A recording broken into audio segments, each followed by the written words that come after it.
టీడీపీలో అసంతృప్తి మంటలు చల్లారడం లేదు. పొత్తుల కారణంగా టికెట్లు దక్కని నేతలు నిరసనలకు దిగుతున్నారు. ఇండిపెండెంట్ అభ్యర్థులుగా పోటీ చేస్తామని ప్రకటించారు. రెబల్స్ ను దారిలోకి తెచ్చుకునేందుకు చేస్తున్న యత్నాలు ఏమాత్రం ఫలించటం లేదు. తూర్పుగోదావరి జిల్లా అనపర్తి టికెట్ పొత్తులో భాగంగా బీజేపీకి కేటాయించడంతో తనకు న్యాయం చేయాలంటూ టీడీపీ నేత నల్లమిల్లి రామకృష్ణారెడ్డి అనపర్తిలో న్యాయం కోసం నల్లమిల్లి పేరిట కార్యక్రమం నిర్వహిస్తున్నారు. ఇందులో భాగంగా తల్లిని రిక్షాపై కూర్చోబెట్టుకుని కుటుంబ సమేతంగా రిక్షా తొక్కుతూ ప్రచారం చేస్తున్నారు. ఆయన ఇంటింటికి వెళ్లి తనకు మద్దతు ఇవ్వాలని ప్రజలను కోరుతున్నారు. 42 సంవత్సరాలుగా తెలుగుదేశం పార్టీ కోసం పనిచేసిన నల్లమిల్లి కుటుంబాన్ని కాదని బయట వారికి ఏ విధంగా సీటు కేటాయిస్తారని టీడీపీ శ్రేణులు ఆగ్రహం వ్యక్తం చేస్తున్నాయి.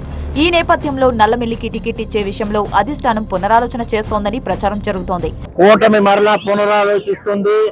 మరలా తెలుగుదేశం పార్టీ ఇక్కడ పోటీ చేస్తుంది. తెలుగుదేశం పార్టీని రక్షించుకోవాలనే మీ నిర్ణయం మేము సమర్థిస్తా ఉన్నాం.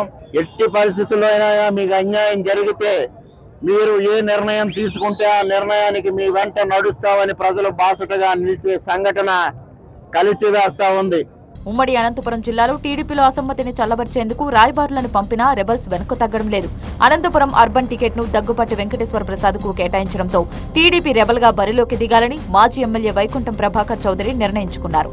అనంతకమ్మ భవన్లో టీడీపీ కార్యకర్తలతో సమావేశం నిర్వహించాక ఇండిపెండెంట్ అభ్యర్థిగా పోటీ చేయాలని నిర్ణయం తీసుకున్నారు ప్రభాకర్ చౌదరి. ధర్మవరం బీజేపీ టికెట్ ఆశించి భంగపడ్డ గోనకొండ సూర్యనారాయణ అలియాస్ వరదాపురం సూరి అధిష్టానంపై తీవ్ర అసంతృప్తి వ్యక్తం చేస్తున్నారు. ఇన్నేళ్లు పార్టీ కోసం కష్టపడితే టికెట్ ఇవ్వరా అంటూ అభిమానులు కార్యకర్తలతో ఆత్మీయ సమావేశం నిర్వహించారు. భవిష్యత్ కార్యాచరణపై చర్చించి త్వరలో ఓ నిర్ణయం తీసుకోనున్నారు వరదాపురం సూరి. శ్రీ సత్యసాయి జిల్లా కదిరి నియోజకవర్గంలో టీడీపీకి మాజీ ఎమ్మెల్యే చాంద్ బాషా రాజీనామా చేశారు. రాజీనామా లేఖను పార్టీ అధ్యక్షుడు చంద్రబాబుకు పంపారు. ఆయన జగన్ సమక్షంలో వైసీపీలో చేరనున్నారు చాంద్ బాషా.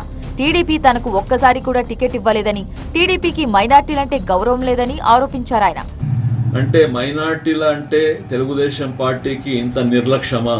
తెలుగుదేశం పార్టీ ఎలాగూ ఈ ఎన్నికల్లో గతంలో 5 మంది శాసనసభ్యులుగా రాష్ట్ర వ్యాప్తంగా అవకాశం కల్పిస్తే ఈసారి కేవలం 3 మాత్రమే అవకాశం కల్పించారు. డోన్ నియోజకవర్గంలో సొంత పార్టీ నేతలపై బనగానపల్లె మాజీ ఎమ్మెల్యే బీసీ జనార్దన్ రెడ్డి చేసిన వ్యాఖ్యలు ప్రకంపనలు రేపుతున్నాయి. కేఈ కోట్ల వర్గీయుల ఆత్మీయ సమ్మేళనంలో పార్లమెంట్, అసెంబ్లీ అభ్యర్థుల సమక్షంలో బ్రోకర్లు చెంచాలని వ్యాఖ్యానించడం దుమారం రేపుతోంది. పేరు చెప్పకపోయినా మాజీ ఉప ముఖ్యమంత్రి కేఈ కృష్ణమూర్తి వర్గీయులను టార్గెట్ చేస్తూ బీసీ జనార్దన్ రెడ్డి ఈ వ్యాఖ్యలు చేశారని కేఈ వర్గం నేతలు భావిస్తున్నారు. ధీటుగా స్పందించేందుకు సిద్ధమవుతున్నారు.